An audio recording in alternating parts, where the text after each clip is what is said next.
welcome in today's lecture. Today we have chosen the topic appropriation of forest resources.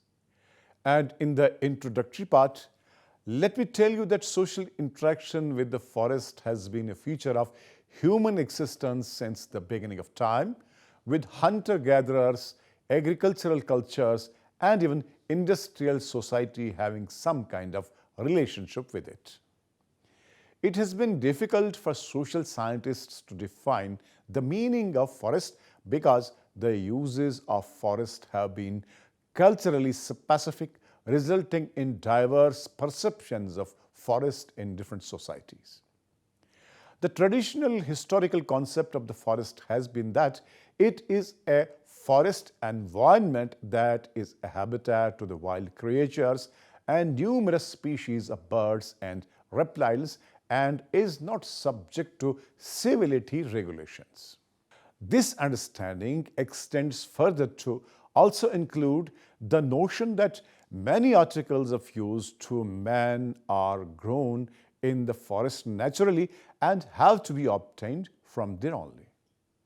Notwithstanding this variance, the forest is imagined in history as a repository of many natural resources that have to be subjected to varying resource use practices.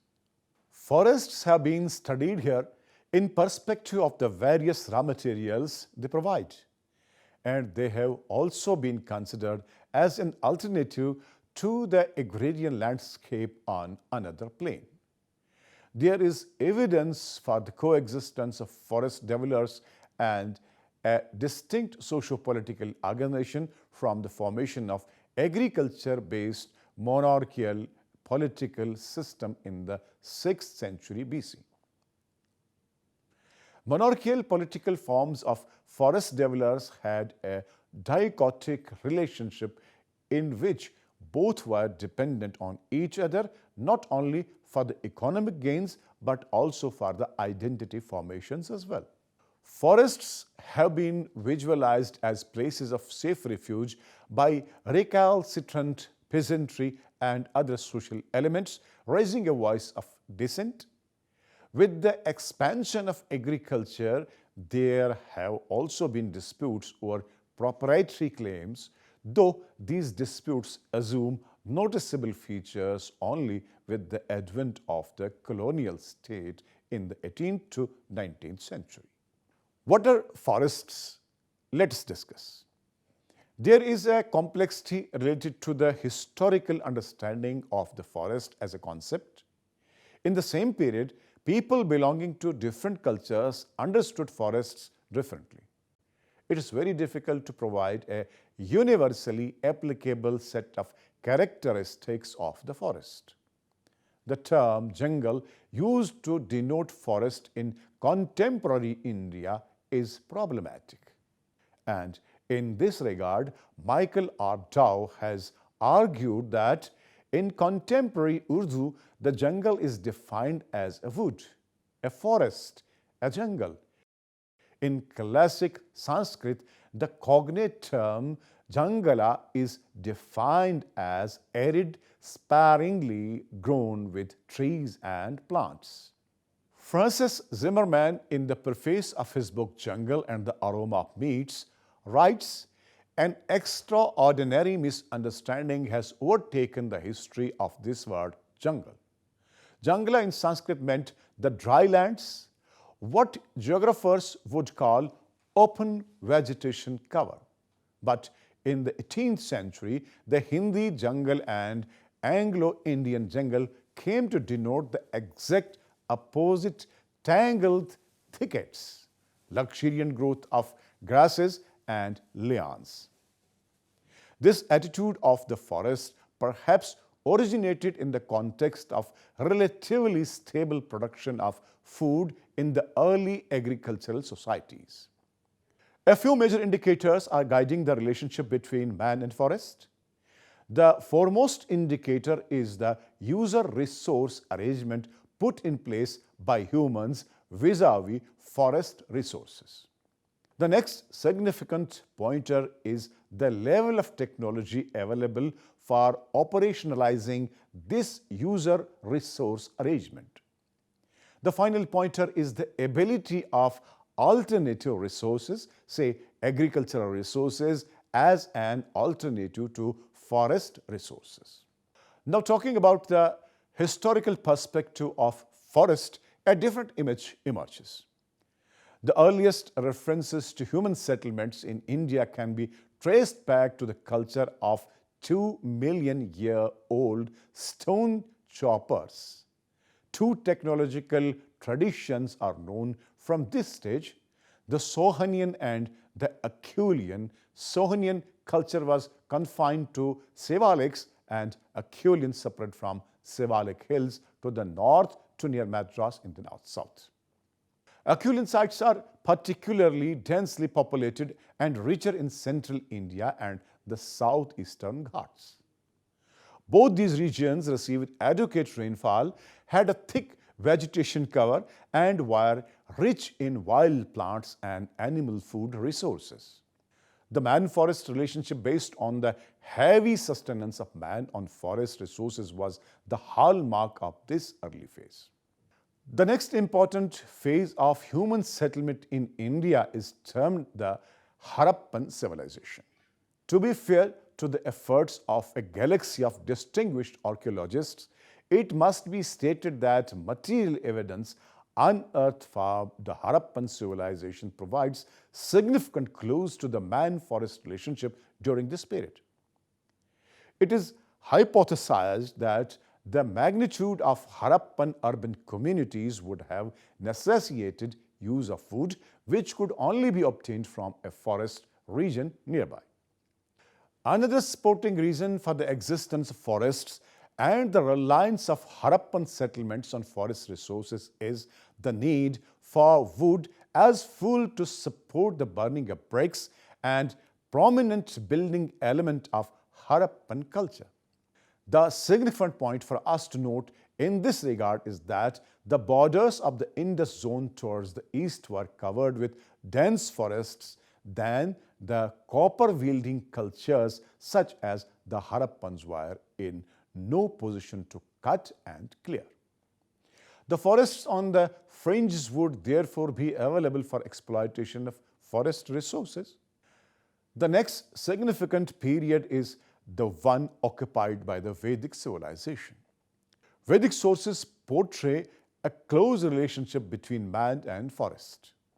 Malmod suggests the forest lies on the village horizons and is, in a certain sense, integrated into village life. However, there has been a problem with the presentation of this kind of harmonious relationship between man and forest. Indologists working on a general conceptual level have shown that the dichotomy of Grama and Arayana is omnipresent in the Vedic literature. It is discussed as a duality between wilderness and civilization and has the basic fundamental opposition. According to this concept, the forest always remains outside, distanced, and more or less detached from the spheres of human praxis. The period from 500 BC to 300 AD saw large-scale colonization on fertile forest land both in northern India and the river valley areas like Krishna, Godavari, Kaveri in peninsular India. Elephants assumed significance and elephant forests started coming up. The number of towns increased and the houses in towns began to use wood on greater scale.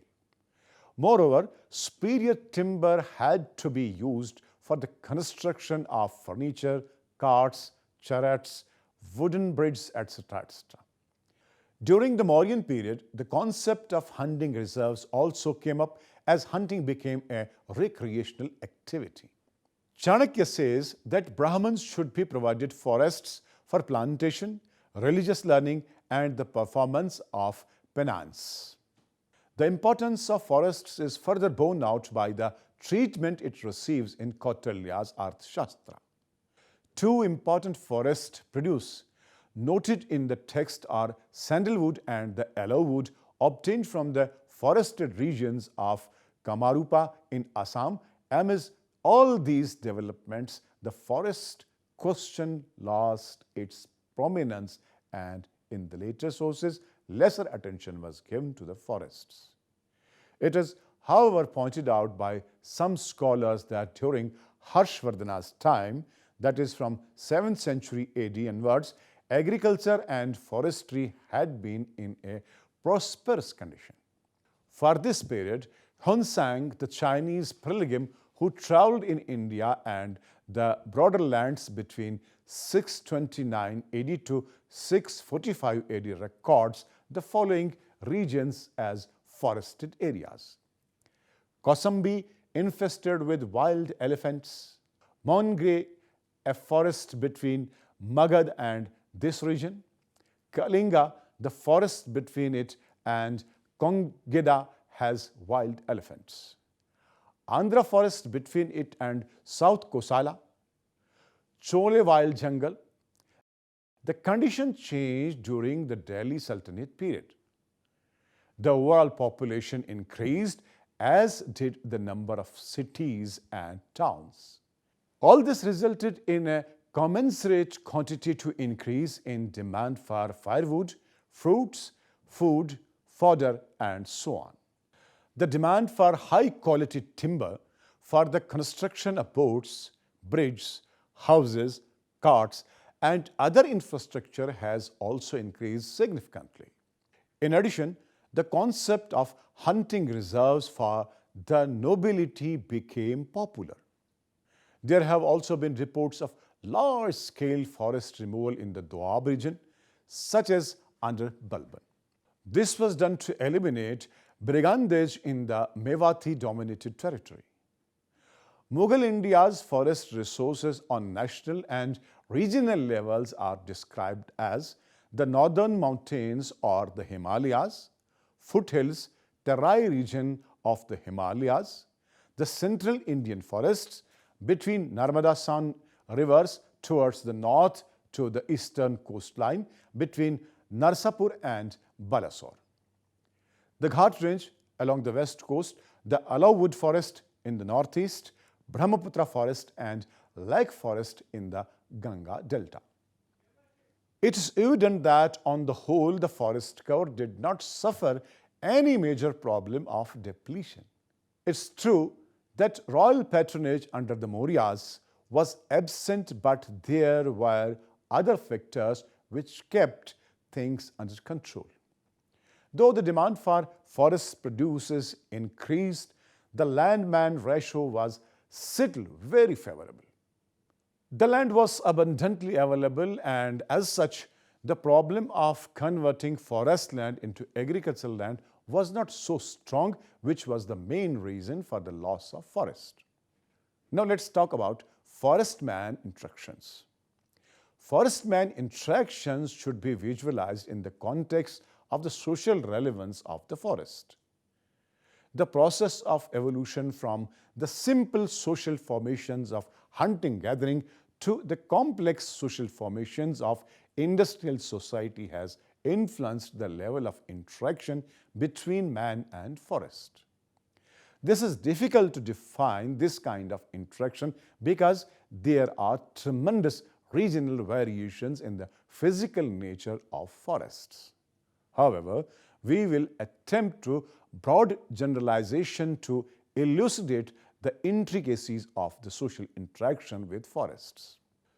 Sole provider. The earliest stage of social formation has been termed as the forest resources catered to hunting-gathering to meet the physical needs of humans. During this phase, the forests were the sole provider of sustenance to the humans. Hunter-gatherers survived by exploiting the resources of the forest, but in the process exerted little control over their natural environment. Human dependence on forests witnessed a change with the introduction of tools, initially of stones, but soon also made of wood, one of the most versatile raw materials known to humanity. The introduction of flakes, choppers, and later on axes influenced the human-forest interaction. They were multipurpose artifacts used for grubbing up roots, working wood, scraping skin, and especially skinning and butchering large and small game.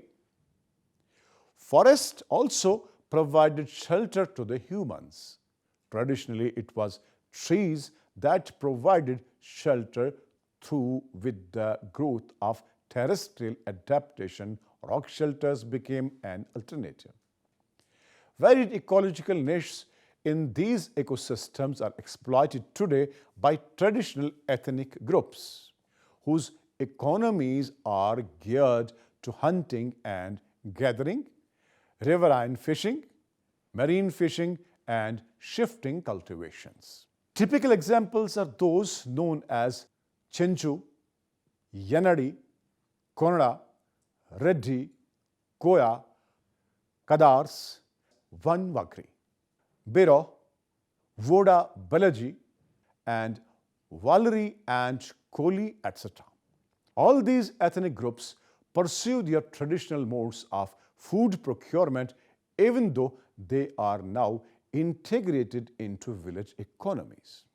Now have a look on supplementary products. With the development of agriculture as a source of food, the relationship between man and forest underwent a drastic change. For agricultural societies, the forest assumed a secondary position. Initially, agriculture was a risky proposition and forest resources provided sustenance in case of crop failure. At the same time, the possibilities of surplus generation and accumulation led to fresh demand for forest resources. The dry leaves from the forest were used as manure for agriculture. As far as food was concerned, with the growth of agriculture, forest products were ascribed a secondary position. However, forests remained the sole supplier of numerous ancillary products. Another essential requirement was that of wax for candles that could be procured only from the forests. Similarly, forests gave gum, resin, lac, honey, rubber, and coins that were used by humans in many day-to-day activities. Wood was one forest product that was extensively used as raw material for housing, furniture, agricultural tools, musical instruments, and numerous other handicrafts. The necessity of wood was greater in absence of technological support, otherwise heavy materials like stone and brick could be used for raising the roofs of the building, house, and they were cost effective. Similarly, wood was extensively used to provide beams for the construction of windows, doors, and other openings. Wood also required for the construction of bridges, carts, and chariots. Most of the tools used in the agriculture sector were made of wood. Good quality wood was required for the preparation of the plough and other materials. Now let's have a look on conservation practices. As civilization progressed, the need to conserve such a critical forest resource became more and more evident. Moreover, the forest was also giving many other products that too needed to be conserved and judiciously used. The policies adopted by different states often revealed their anxiety as also the measures initiated in this regard. The attitude towards tree conservation is reiterated in the following anecdote written by Nyanse in the 17th century. Another important example in this regard was the representation of Khejari tree in the official flag of the Bikaner kingdom in the 17th century. Flags in medieval India generally depicted animals' loins in the case of Mughals. The practice of punishment for cutting trees was also prevalent there. It should be seen in the context of the regional environment and socio-religious practices. The social concern for the environment in medieval Rajasthan manifested itself in various forms. The attitude towards nature is apparent in the teachings of sects like Bishnois. The founder of the Bishnoi sect, Jamboji, had prescribed 29 rules for his followers. Most of these were related to keeping harmony with the environment, like the prohibition on cutting green trees and animal slaughter. It is said that the followers of Jamboji were known as Bishnoi. Bish is 20 and Noi means 9, because it means 29 in the vernacular dialects of Rajasthan language. Maharaja Ajit Singh issued a Parwana official order restraining the cutting of green trees in 1754 vs 1698 AD. Anup Singh, king of Bikaner, prohibited the cutting of green trees in the villages dominated by Bishnois in 1752, that goes parallel to 1696 AD. Similarly, in 1878, going parallel with 1821, Man Singh, the king of Jodhpur, issued a similar order concerning the khijari trees. Another popular saint, Jasantji, who lived from 1482 to 1506, was also a contemporary of Jamboji, and he also endorsed such a viewpoint. His followers were known as Jasnathi. Like his contemporary saint, Jasnathi was also aware of the importance of the preservation of the environment. In his teachings, tree of Jal had been accorded special protection, which was the natural vegetation of the region. In Rajasthan, especially in the central and western parts, the vegetation was very sparse. There were very few forests. In such a situation, it was necessary to protect the already existing ones with care.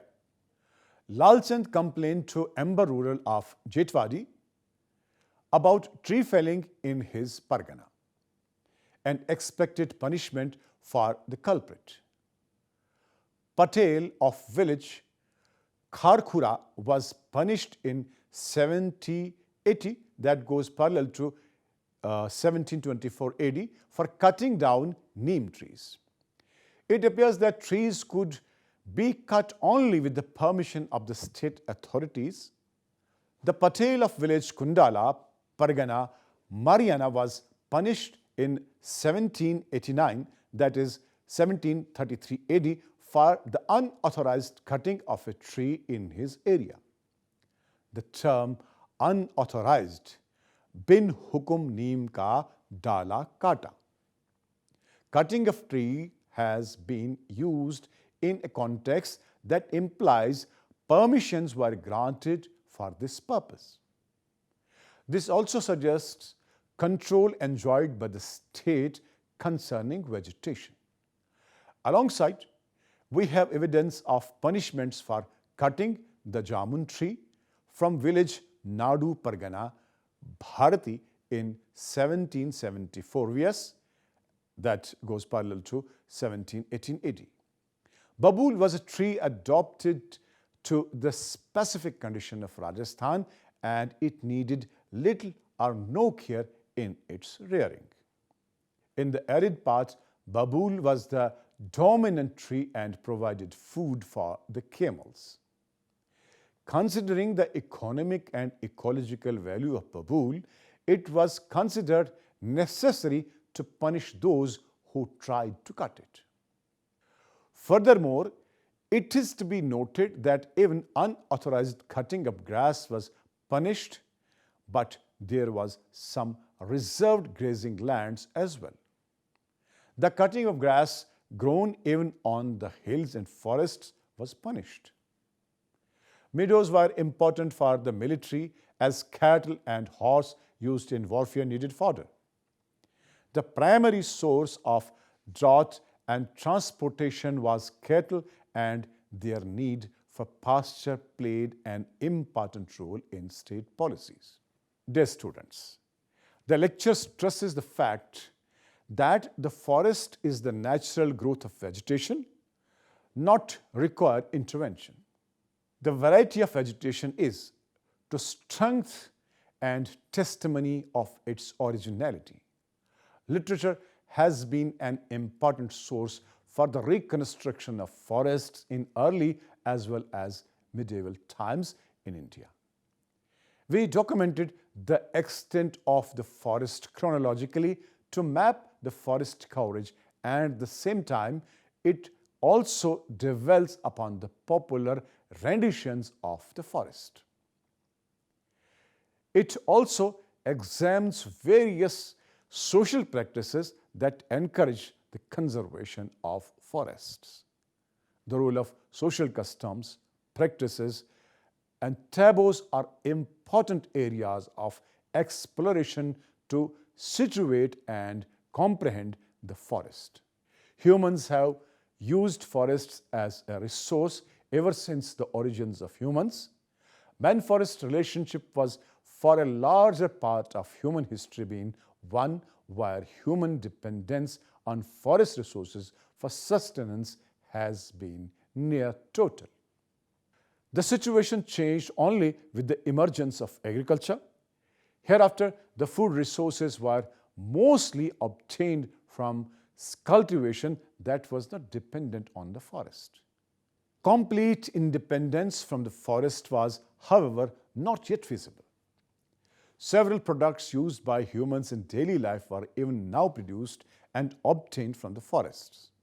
The growth of civilizations, however, increased the demand for wood, and forest again became one of the most important resources for the human societies. With this, we come to the conclusion of today's lecture. Hope you enjoyed what we have been talking about. See you in the next session. Till then, goodbye and good luck.